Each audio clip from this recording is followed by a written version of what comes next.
known that sentence was cursed. Still, I did my homework. I reviewed the HOA bylaws, CC and RS, and amendments. The cabin was zoned correctly. Short-term rentals were allowed with registration. Long-term rentals were unrestricted. No residency requirements. No owner occupancy clause. Clean. Clear. Legal. I bought the cabin to disappear. Not permanently, just enough to breathe. It sat on the edge of a small mountain lake, tucked behind pine trees, far from city noise and HOA nonsense. Or so I thought. It was a modest place. 1 bedroom, a loft, a stone fireplace, and a wraparound deck that caught the sunrise perfectly. Nothing flashy. Just quiet. The realtor mentioned an HOA, almost casually. It's mostly inactive, she said. They handle road maintenance and trash pickup. Nothing aggressive. I should've. I closed the deal and spent the first few months fixing the place up. New roof, updated plumbing, fresh stain on the deck. I wasn't even renting it yet. I just wanted my weekends back. That piece lasted exactly 11 weeks. One Friday afternoon, I drove up to the cabin and found a bright orange notice taped to the door. 72-hour notice of noncompliance. I laughed at first. I honestly thought it was a prank. Then I read it. You are hereby notified that your property is in violation of HOA standards. You are required to sell the property or vacate within 72 hours. I read it again. Sell the property. Within 72 hours. I stood there on the porch, staring at the lake, trying to decide whether I was being punked or if someone in the HOA had finally lost their mind. The notice wasn't signed. Just stamped with the HOA logo and the words, "Failure to comply will result in enforcement action." I went inside, sat at the kitchen table, and pulled up the HOA documents on my laptop. Nothing. Absolutely nothing. No rule. No clause. No authority that allowed them to force a sale. Not even close. So I emailed the HOA board. Politely. I attached the notice and asked for clarification. The response came an hour later. From the HOA president. Her name was Marjorie. And she didn't waste time pretending to be nice. Your cabin is being used as an investment property. This community is for residents, not landlords.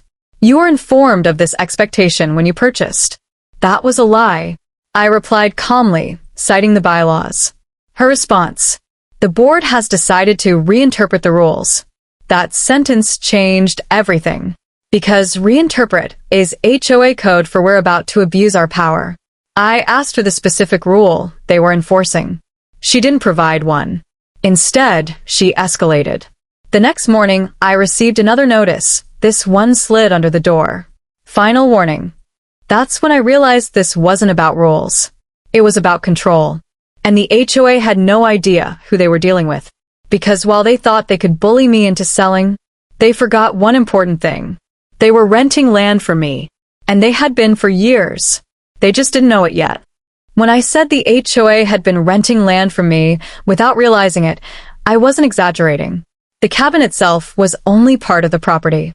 What most people didn't know, and what the HOA clearly hadn't bothered to research, was that my deed included a separate parcel attached to the cabin lot. It wasn't buildable, which meant it had never drawn much attention, but it was critical. It was the access road.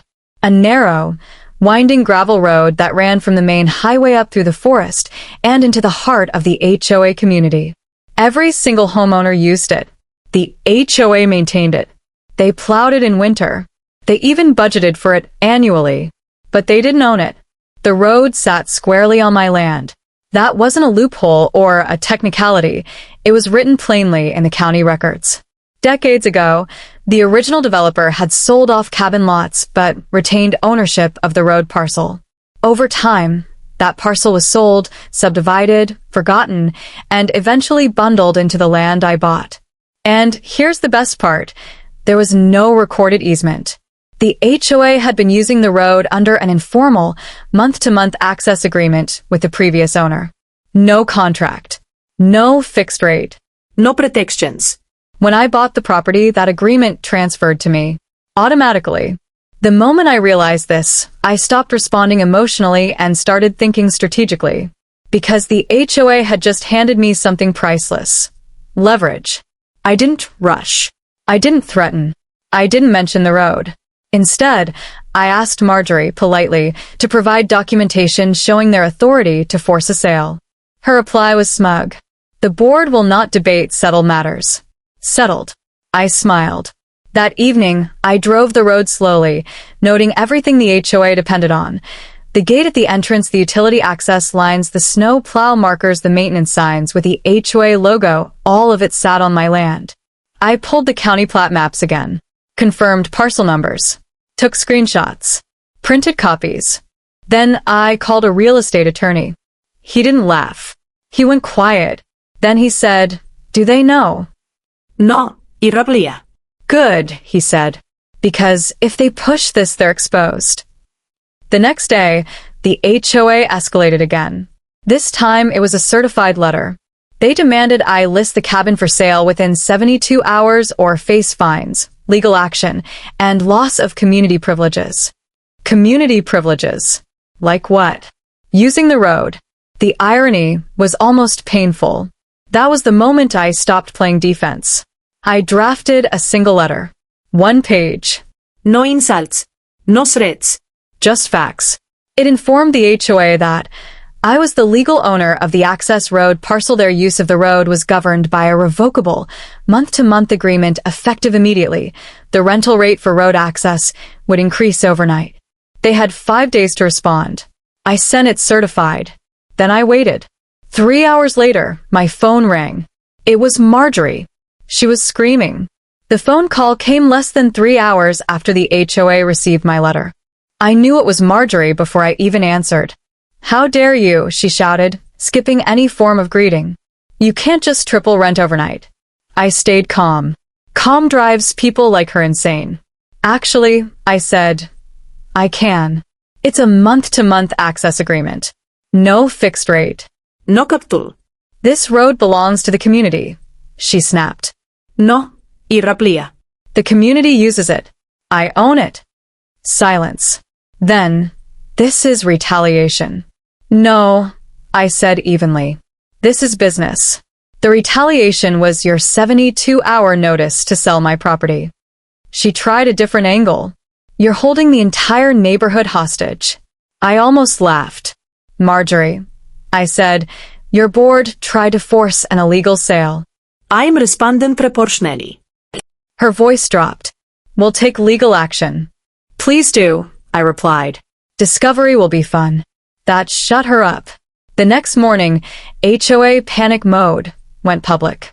Residents started posting in the community Facebook group. Why is the road rent going up? Who owns the road? Can they block access? The board scrambled to control the narrative. They sent out a mass email claiming the HOA is in active negotiations with a landowner regarding road access. There is no cause for concern. That was a lie. There were no negotiations. There was only a bill, and it was due. The HOA's treasurer realized something horrifying. The new rate blew a hole straight through their annual budget. They couldn't cover it without a special assessment. Residents were furious. And then someone asked the question Marjorie feared most. Why are we paying rent at all? That's when the board had to admit the truth. They didn't own the road. Never had. And they'd never bothered to secure an easement. The backlash was immediate. People demanded answers. And Marjorie, she tried to save herself by offering me a deal. 2 days after the chaos in the Facebook group, I received an official-looking envelope at the cabin. Inside, a letter signed by Marjorie and the HOA board. The wording was careful, almost polite. But the tone screamed panic. "Dear homeowner, in light of recent misunderstandings regarding the access road, the HOA board would like to offer a compromise. We propose a fixed rental rate, effective immediately, at a significantly reduced fee from your recent notice. We hope this demonstrates good faith and avoids unnecessary legal conflict. Sincerely, Mazodi, Huapesinden A." The compromise. Translation: give us a discount or we'll make life miserable. I sat at the table, sipping coffee, staring at it. Mark, my attorney, was on speakerphone. I assume you're not going to take the offer, he said calmly. I don't think I need to, I replied. Mark chuckled. This is exactly what I expected. They're desperate. They're realizing they have no leverage. And they didn't. Because the second the 72-hour notice went out, they exposed themselves. Every action they'd taken against me, threatening forced sale, fines, community standards, was legally unenforceable. Meanwhile, they've been depending on my property to operate their community. I drafted my reply. Simple, polite, devastating. Dear Marjorie, thank you for your letter. After careful consideration, the month-to-month access agreement remains in effect. The rent, as previously stated, will be due in full. Should the HOA wish to negotiate terms, they may do so at the full rate. Regards, my name, I didn't send it immediately. Instead, I waited, because the HOA reacts to panic, not logic. By the next morning, emails started flooding in. Residents complaining. The treasurer calling Marjorie repeatedly. Board members whispering about whether the hike could be contested. And the best part, they couldn't take action against me. Every threat had already backfired.